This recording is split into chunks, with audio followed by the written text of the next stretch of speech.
Namaskar viewers, hello and welcome to Sansad TV. I'm Tina Jha, you're watching Perspective. Well, India hosted a meeting of the National Security Advisors of member countries in New Delhi on Wednesday. NSA Ajit Doval delivered the opening remarks, speaking about development, connectivity and challenges faced by the SCO member countries. He asserted that the goals and vision of SCO as enshrined in its charter can show us the path forward. The SCO is an intergovernmental organization which was formed in 2001. It comprises of countries such as China, Kazakhstan, Kyrgyzstan, Pakistan, Russia, Tajikistan, Uzbekistan and India. It was established with the imperative of promoting economic, political and military cooperation among its member countries. India is the current chair of the Shanghai Cooperation Organisation and is holding a series of events which will culminate in the SCO Summit, which will be held in July. So on the show today, we will talk about India's priorities laid out by National Security Advisor Ajit Doval and the significance of the SCO for India. I'm pleased to welcome on the show three distinguished panelists. With me in the studio is Major General Ashwini Kumar Sivaj, retired. He's a defense expert. Thank you for your time, General. And joining me virtually is Mr. Alok Bansal, Director, India Foundation. Major General S.B. Asthana, retired. He's a strategic and security analyst. Thank you, gentlemen, for joining us on the program as well. To you, Mr. Bansal, first, to understand what are the priorities that the NSA laid out in his opening remarks at the SCO-NSA meet today? See, I think the first and most important thing which he talked about was terrorism, which continues to be a major security threat. And especially to this region which SCO comprises, and especially after Taliban's coming to power in Afghanistan, we have seen that transnational groups have been operating. The threat from transnational terrorist outfits has been increasing. And he's been talking in terms of creating an intergovernmental group which needs to be created to deal with this sort of a crisis which is actually going to happen. So to deal with this menace of terrorism, I think the NSAs of SCO countries coming together is a very major objective, because we right now have countries like Afghanistan also as an observer status, and Afghanistan today is under Taliban rule and probably the epicenter of global terror. And we have seen in recent past that terrorist outfits from this region have been spreading far and wide. And countries like India have been afflicted in the past by terrorist attacks. And I think this is a major threat that the global community faces, and especially SCO region faces, because Central Asian states also have been targeted. There have been certain terrorist attacks in countries like Iran, etc. also. So I think that is where I think the initial remarks, the most important ingredient of his initial remark has been on this terrorism issue which he's talked of. Absolutely. General Sivaj, so apart from terrorism, what are the common challenges that the SCO countries are dealing with? And in that context, in addition to terrorism, was there a message that the NSA delivered today, both for countries with whom we have disputes and because of which the full potential of SCO is held back somewhere? Absolutely. See, Tina, first of all, as you have already mentioned, this is an intergovernmental organization, which is a regional powerhouse which was created in 2001. And India became its permanent member in 2017. It has almost 42% of the world population, right, and 25% of the GDP of the world. Now, as far as this SCO meeting of NSAs were held, today, Ajit Doval have brought out 2-3 issues which are very important. One is the terrorism, which has been mentioned by previous speaker, that basically what he was trying to convey is hinting toward Pakistan, trying to say that Pakistan has become a hub center of terrorism, where there is a money laundering and terrorist funding. He said that we can only fight against terrorism collectively. And therefore, it is trying to give a hint that even a country within us, if it is sponsoring terrorism, then it's very difficult to fight terrorism in a concerted way. The second thing which he spoken was the regional connectivity. He said that we appreciate the regional connectivity and it should be done in case you need economic development. But while doing a regional connectivity, you must respect the territorial integrity and sovereignty of other nations.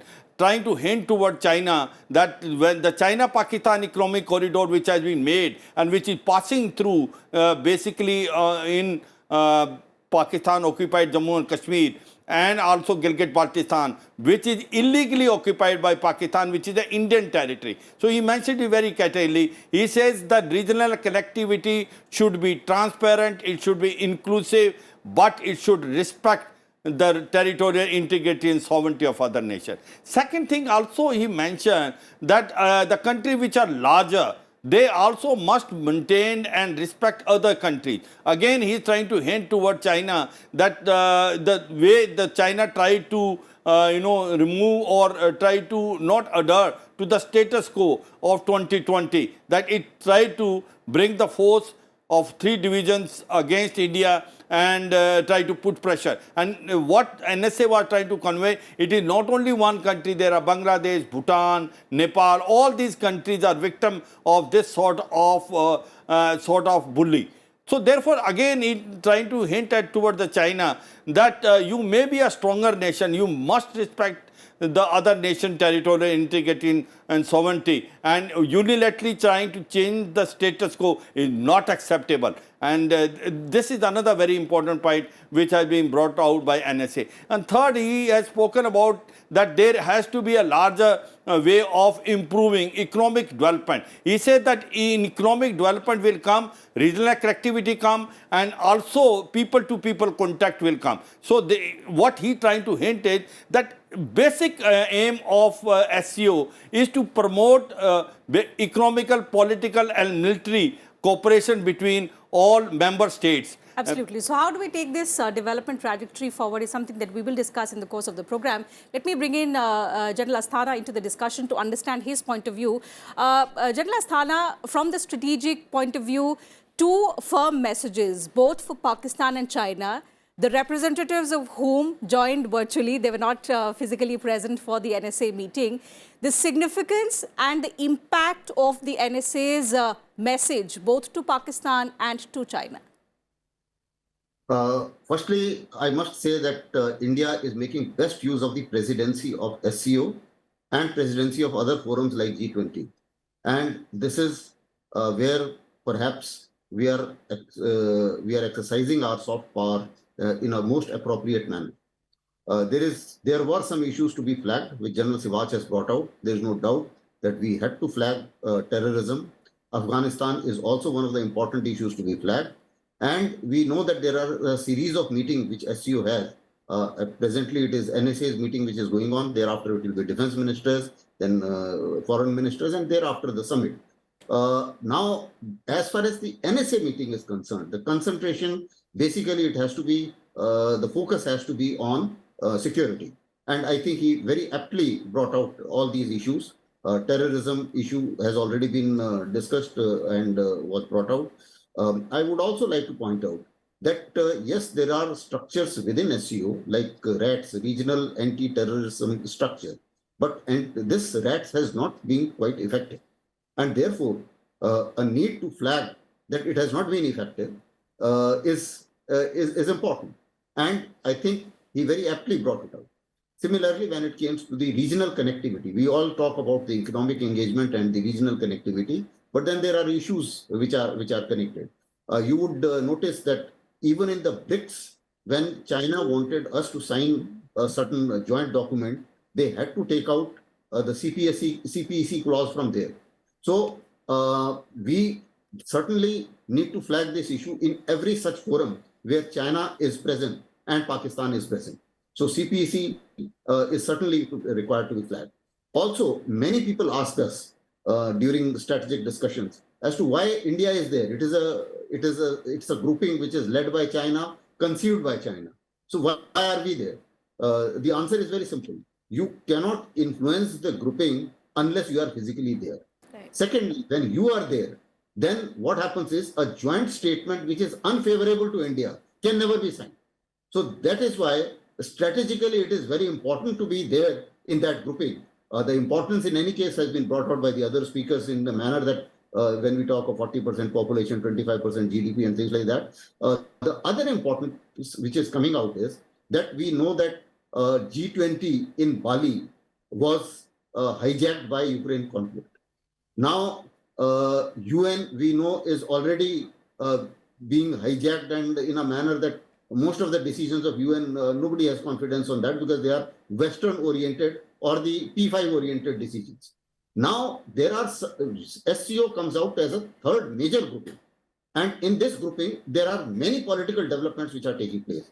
Iran is set to join in April.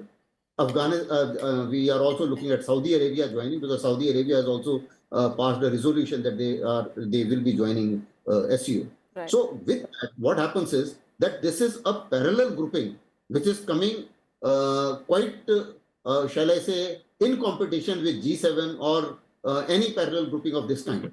So this is becoming important, and therefore India being in this and holding the chair and making the best use of the being the chair can be seen. Whether it is also in terms of there are certain other issues on which the meetings are taking place, like education, sports. Somebody is also bringing out that why can't we have the sports meet, that SCO sports meet or something like that. So these are all inclusive, shall I say, initiatives, and the importance is certainly there, and I think India is leveraging the opportunity of being the president very appropriately. Right, and by prioritizing development, by prioritizing connectivity, Mr. Bansal, India is making use of the opportunity because it leads to the development of the region, which is a win-win situation for every member state. But then the biggest challenge here is how to counter the China-Pakistan nexus. Is it difficult for India to maneuver its position and highlight issues of development at the same time countering the China-Pakistan nexus? See, one of the problems that India faces is that its access to Central Asia and most of the SCO states, barring Pakistan and China, is blocked because of Pakistan's insistence on not providing India overland connectivity.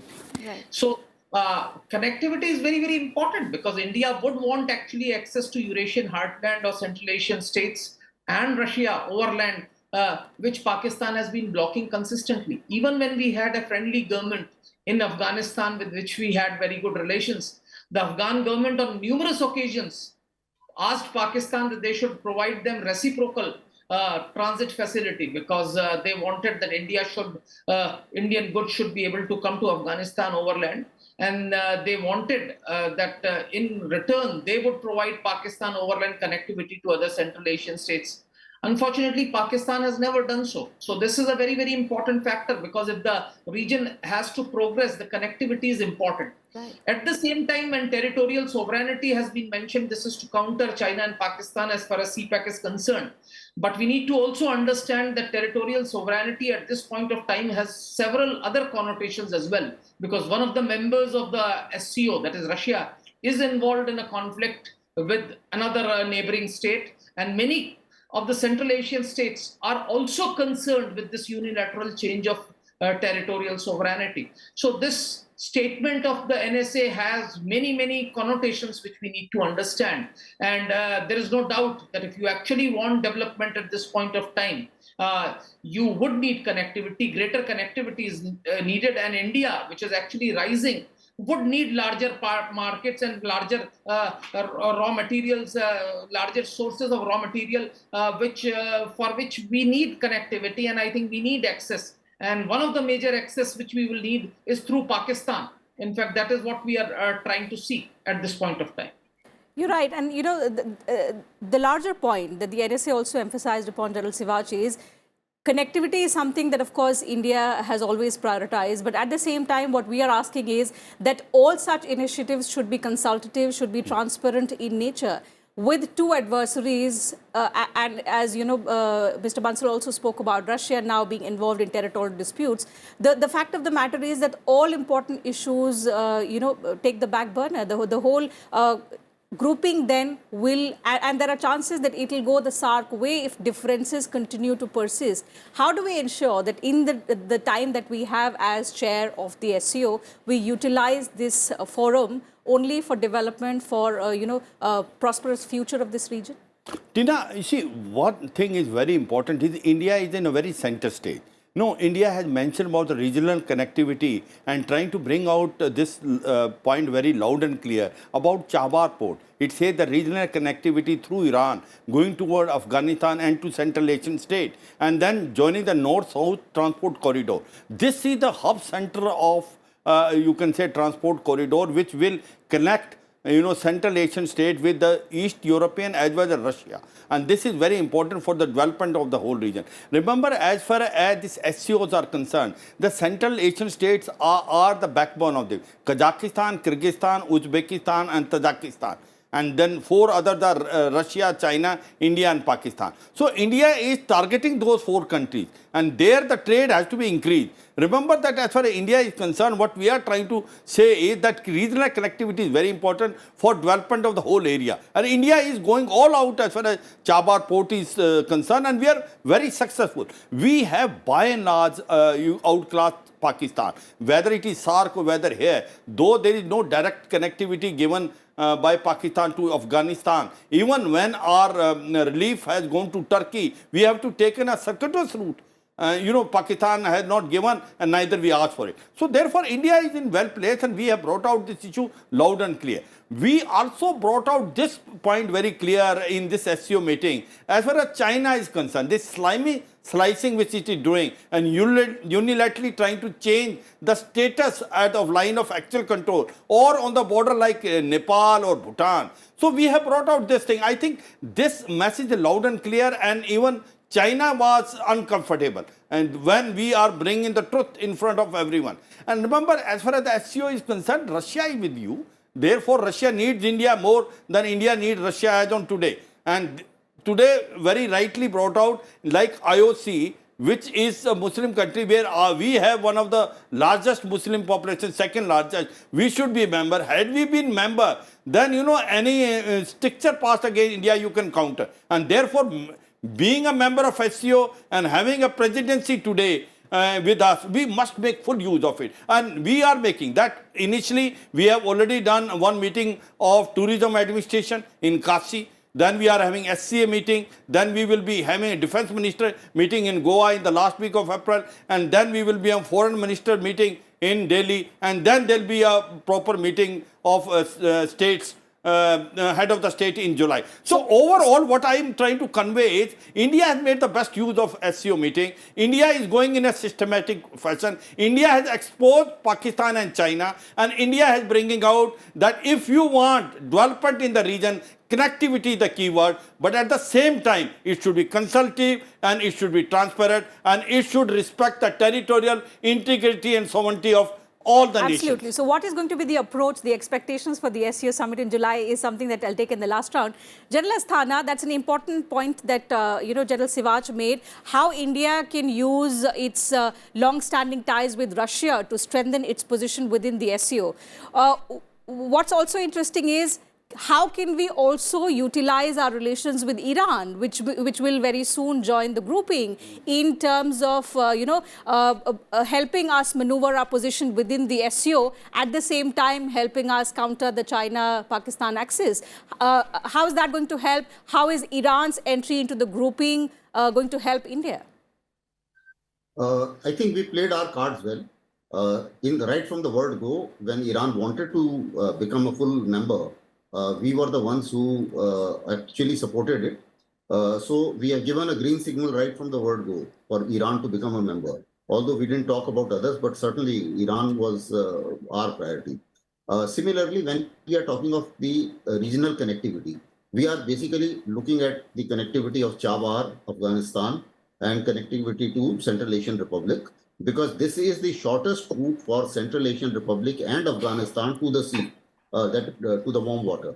So this is important, and this is important, and majority of members they get affected by this. Also, the case of the international North-South transport corridor. Now, I would like to make one point here, that although it will be a good media attention to say that, okay, we said this to China and we said this to Pakistan, etc., but in a grouping of like SCO, the bilateral issues may not figure up in the joint statement, and yes, it will give us a good cheer, but at the end of the day, we should concentrate on deliverables. Now, what are these deliverables? If we can get more support for INSTC and this Chabar corridor, and if we can get more support for collectivity, for collective actions in Afghanistan, and for perhaps the counter-terrorism, I think that is something which will perhaps be a good deliverable, and also the economic connectivity and certain economic actions, tourism, development actions. This will be perhaps pay us more dividend. Although we will certainly say what we want to say regarding China indirectly, because directly I don't think anyone would like to get involved in a bilateral You're meeting. right, and especially when India is, on path to follow this constructivist approach. We want the SCO to become a platform of agreements rather than disagreements. Mr. Bansal, apart from, taking advantage of relations that we have with countries like Russia and Iran in terms of strengthening our position, how can we now also utilize our economic clout, which is growing, the fact that we have young demographics, the fact that, we are also playing our cards on the area of soft power to strengthen our position and to make this platform worthwhile? See, I think we need to have greater access to many of the countries of this SCO grouping, especially the Central Asian states. We have very minimal trade with them, despite enormous goodwill that exists in these countries. And I think that is where we have to reach out. I think India's economic strength, India's growing in IT industry, India's growing soft power, it has enormous scope in these states. And I think we need to reach these countries and have greater access. Unfortunately, what has happened is that Pakistan and China have virtually blocked India's access to these countries. Yes. Now, Chabahar is a port that we are running, but it has not been able to attain its full potential because of the problems between Iran and the United States. The Chabahar port, though it's exempted, but still the financial transactions are still under the ambit of sanctions imposed by the United States. And consequently, the Chabahar port has not been able to develop the facilities that would have allowed it to emerge as an ideal gateway for Central Asia. Now, that is what we needed. Actually, we have to further build it up. And I think Iran's joining the SCO will facilitate India to gain access to this huge, important territory, that is the Eurasian heartland, which is rich in resources and is an untapped market for Indian goods. I think that will allow India to access this region and grow economically. At the same time, target its population. We have had in the past, during Soviet Union, some amount of access and some amount of goodwill exists in these countries for India. I think what we need to do is to harness this and take it forward. And I think SCO is a good forum, but as has been brought out earlier, it is not a forum where bilateral issues have to be discussed. Absolutely. It is also, as far as security issues are concerned, there are only very few things which can be discussed here, and terrorism is one of the things which has to be discussed in SCO. That's why I think the focus on terrorism is essential, because this time, as far as security arena is concerned, terrorism is a big threat. And I think all the countries of SCO, to some extent or the other, are concerned about terrorism. And we have the epicenter of terror in this particular region. Absolutely. So the thrust has to be on development, but at the same time, we also have to ensure that we have, effective counter to these challenges like terrorism, money laundering, terror financing that India has been highlighting, Mr. Singh? Absolutely. See, my point is, Tina, we have brought it out this very categorically, even in multi-forum, that the biggest challenge to the world is a terrorism. And indirectly, we are trying to convey that if you are supporting terrorism, if you are doing money laundering and terrorist funding, then there can't be peace prevail in the area. And today, as far as terrorism is concerned, it does not understand any boundary. And terrorism in one place of the world is a terrorism all around the world. So therefore, India is bringing out this issue very categorically, and collectively and jointly we can fight against terrorism. Now, as far as this connectivity issue is concerned, Tina, it's very important for India. Today supply chains are shifting from China. They are coming to India, Indonesia, Vietnam. We are waiting that we should get some opportunity to invest in Central Asian states. And these are Kazakhstan, Kyrgyzstan, Uzbekistan, Tajikistan. This corridor, which is north-south transport corridor, you're connecting through Chabahar, that will open your lot of avenues. That is, we are aiming for it.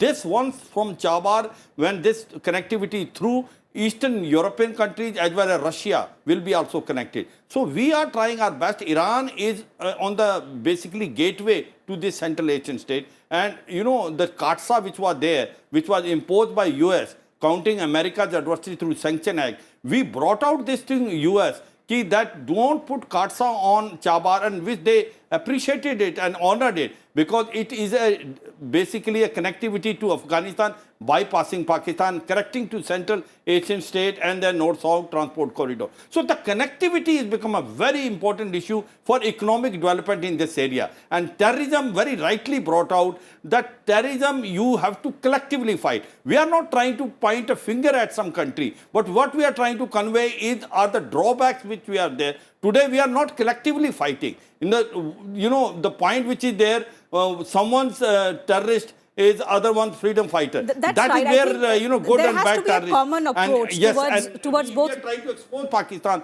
on that.